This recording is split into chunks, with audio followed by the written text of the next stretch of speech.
AP CM Chandrababu ఇవాళ విశాఖపట్నం వెళ్లనున్నారు. విజయవాడ నుంచి ప్రత్యేక విమానంలో బయలుదేరి ఉదయం 11:40 విశాఖ చేరుకుంటారు. అనంతరం బీచ్ రోడ్డుకి వెళ్లి యోగా వేడుకలకు సంబంధించి ప్రధాన వేదికల వద్ద ఏర్పాట్లను పరిశీలిస్తారు. ఆ తర్వాత ఏయూ ఇంజనీరింగ్ కాలేజ్ మైదానానికి చేరుకుంటారు. మధ్యాహ్నం నోవాటెల్ హోటల్కి వెళ్లి అక్కడే అధికారులతో సమీక్షిస్తారు. ఇక పీఎం పాలెంలోని వైజాగ్ కన్వెన్షన్స్ సెంటర్లో టీడీపీ కార్యకర్తల సమావేశంలో పాల్గొని యోగా వేడుకలకు జన సమీకరణ విషయంలో చేపట్టాల్సిన అంశాలపై నాయకులు, కార్యకర్తలు, ప్రజాప్రతినిధులకు దిశానిర్దేశం చేస్తారు.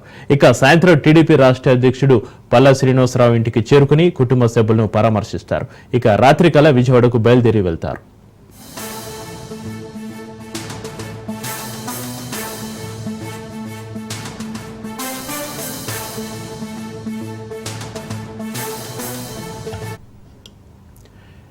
ఏపీ సీఎం చంద్రబాబు ఇవాళ విశాఖపట్నం వెళ్లనున్నారు. విజయవాడ నుంచి ప్రత్యేక విమానంలో బయలుదేరి ఉదయం 11:40 విశాఖ చేరుకుంటారు. అనంతరం బీచ్ రోడ్డుకి వెళ్లి యోగా వేడుకలకు సంబంధించి ప్రధాన వేదికల వద్ద ఏర్పాట్లను పరిశీలిస్తారు. ఆ తర్వాత ఇంజనీరింగ్ కాలేజ్ మైదానానికి చేరుకుంటారు. మొత్తంగా ఈ రోజు చంద్రబాబు నాయుడు పర్యటనకు సంబంధించి విశాఖలో దీని సంబంధించి మరింత సమాచారాన్ని మా ప్రతినిధి సూర్యప్రకాష్ ఫోన్ లైన్లో అందిస్తారు. సూర్యప్రకాష్.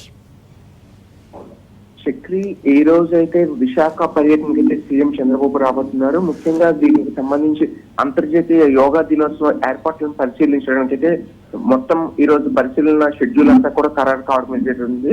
దాదాపు ఉదయం 10:40 విశాఖ చేరుకునే అవకాశం అయితే ఉంటుందని అయితే ఇక్కడ ప్రాథమికంగా వస్తున్న సమాచారం. 10:50 ఆర్కే బీచ్ రోడ్ లోని కాళీమాత గుడి దగ్గర నుండి పామ్ బీచ్ దగ్గర ఉన్న పార్క్ హోటల్ వరకు కూడా అంతర్జాతీయ యోగా దినోత్సవానికి సంబంధించి ఎటువంటి ఏర్పాట్లు అయితే జిల్లా యంత్రాంగంతో పాటు మంత్రుల కమిటీ ఏర్పాటు చేశారో దానికి సంబంధించి ఆ ఏర్పాట్లన్నింటినీ కూడా దగ్గరుండి పరిశీలించబోతున్నారు.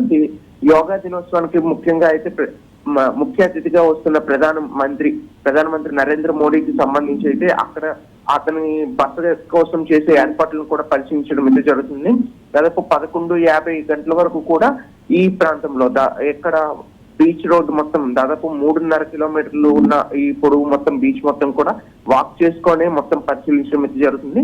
ఎక్కడెక్కడ దాదాపు 5 లక్షల మందితో ఏర్పాటు చేస్తున్న ఈ యొక్క యోగా దినోత్సవ వేడుకలను అయితే దానికి సంబంధించి మొత్తం జనాలు ఎక్కడ జన సమీకరణకి ఎవరికి కూడా ఎటువంటి ఇబ్బందులు లేకుండా మంత్రులతో ఏదైతే కమిటీ వేశారో ఆ కమిటీతో కూడా ఈ రోజు మధ్యాహ్నం 12 గంటల నుండి అయితే నోవాటెల్లో అయితే వాళ్ళతో గంట సేపు సమావేశం నిర్వహిస్తారు. ఆ సమావేశంలో పూర్తిగా ఎవరు కూడా ఎటువంటి ఇబ్బందులు కలగకుండా తీసుకోవాల్సిన జాగ్రత్తలు, అలానే వచ్చే వాళ్ళందరికీ కూడా ఎటువంటి ఏర్పాట్లు చేయాలనే దిశానిర్దేశాన్ని కూడా అధికారులకు తెలియజేయడం జరుగుతుంది.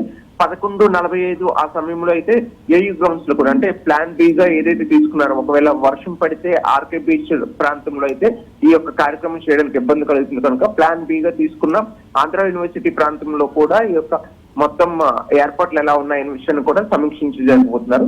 అలానే మధ్యాహ్నం 2 గంటలకైతే జిల్లాలో ఉన్న అలానే పార్టీ కార్యకర్తలు, నాయకులతో అయితే భీమిలి నియోజకవర్గానికి సంబంధించి ఎవరైతే ఉంటారో వాళ్ళందరికీ కూడా మంత్రాలు జరపడానికి వాళ్ళతో ఈ పార్టీ బలోపేతానికి దిశానిర్దేశం చేయడానికి అయితే వైజాగ్ కన్వెన్షన్ సెంటర్ లో అయితే ఈ యొక్క కార్యక్రమం అయితే 1 గంట సేపు అయితే వాళ్ళతో చర్చిస్తారు.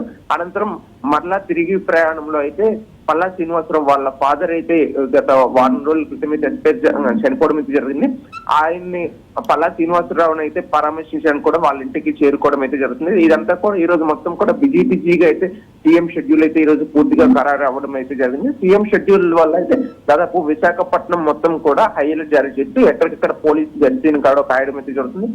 సీఎం తో పాటు మంత్రులు డోలా బాల వీరాంజనేయ స్వామి, పార్థసారథి, అలానే కొల్లు రవీంద్ర, అనిత, స్థానికంగా ఉన్న నాయకులు కూడా పాల్గొనే అవకాశం ఉంటుంది కనుక దాదాపు ఎక్కడికక్కడ ఎటువంటి అవాంఛనీయ ఘటనలు లేకుండా ముందస్తుగా అయితే భారీ భద్రతను ఏర్పాటు చేయడం అయితే జరిగింది. Right, thank you Suryaprakash.